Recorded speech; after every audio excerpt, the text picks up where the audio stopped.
বিকেলের নাস্তার জন্য ছটপট একটা রেসিপি শেয়ার করছি, যেটা বানাতে 1 কাপ ময়দা আর একটা ডিম দিয়ে যথেষ্ট। আপনি চাইলে একইভাবে আটা দিয়েও বানাতে পারেন। হাতের কাছে যেটা আছে এটা দিয়ে এই নাস্তাটা বানিয়ে নিতে পারেন। নাস্তাটা বানানো যেহেতু সহজ, খেতেও দারুণ মজার আর দেখতেও অনেক বেশি ফুলকো হয়। যারা ঝটপট আর এরকম মোচমোচে টাইপের নাস্তা তৈরি করতে পছন্দ করেন, আজকের রেসিপি ভালো লাগবে। প্রথমে আমরা ময়দার ডোটা মাখিয়ে নিচ্ছি। 1 কাপ ময়দা নিয়ে নিচ্ছি আর হাফ চা চামচ লবণ, 2 টেবিল চামচ দিয়ে দিচ্ছি রান্নার রেগুলার তেল। ময়দার সাথে তেলটা ভালো করে মিশিয়ে নিচ্ছি। তেলটা মিশানো হয়ে গেলে এখানে কুসুম গরম পানি দিয়ে একটা সফট ডো বানিয়ে নিতে হবে। আমরা যদি ময়দার ডোটা কুসুম গরম পানি দিয়ে মাখাই তাহলে তাড়াতাড়ি এই ডোটা সফট হবে, রুটি বেলার সময় অনেক বেশি সহজ হবে। ডোটা এখন সফট করে মাখিয়ে নিয়েছি। তারপর একটা বাটিতে নিয়ে নিচ্ছি একটা ডিম, একটা পেঁয়াজ কুচি, পরিমাণ মতো কাঁচামরিচ কুচি আর ধনেপাতা কুচি দিয়ে দিচ্ছি। স্বাদ মতো লবণ দিয়ে দিতে হবে। ডিমের সাথে এই উপকরণগুলো মিশিয়ে নিচ্ছি। মেশানো হয়ে গেলে চুলায় একটা প্যান বসিয়ে দিচ্ছি আর 1 চা চামচ রান্নার তেল দিয়ে দিচ্ছি। তেলটা দেওয়ার পর ডিমটা ঢেলে খুব ভালো করে মিশিয়ে নিতে হবে। এখানে 30 সেকেন্ডের মতো ডিমটা ভেজে নিলেই হয়ে যাবে। চুলা থেকে নামিয়ে নিচ্ছি আর আমাদের এই ডোটা অনেক সফট হয়ে গেছে। বড় সাইজের একটা বোর্ডে নিয়ে লম্বা করে বেলে নিতে হবে।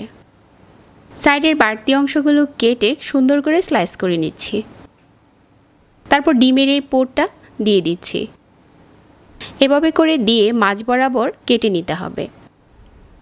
আমি একটা কাটার দিয়ে কেটে নিচ্ছি। একইভাবে আপনারা চাইলে ছুরি দিয়েও কাটতে পারেন। আর সাইডে একটু পানি লাগিয়ে নিতে হবে যাতে এটার আঠাটা খুলে না যায়। আরও একটা স্লাইস কেটে উপরে বসিয়ে দিচ্ছি। আর যে কটা বানিয়ে নিব ওইভাবে করে চেপে চেপে লাগিয়ে তারপর আবারও স্লাইস করে নিতে হবে। এইভাবে করলে অনেক তাড়াতাড়ি বানানো যায়। সবগুলো একইভাবে বানিয়ে নিচ্ছি। বানানো হয়ে গেলে এগুলো ডুবো তেলে ভাজার পালা। চুলায় পর্যাপ্ত পরিমাণের তেল দিয়ে তেলটা মাঝারি আঁচে গরম করে নিতে হবে। খুব বেশি গরম করা যাবে না, মাঝারি আঁচে তেলটা গরম করে নিয়েছি। আর এখন এগুলো দিয়ে এপাশ ওপাশ করে ভেজে নিচ্ছি।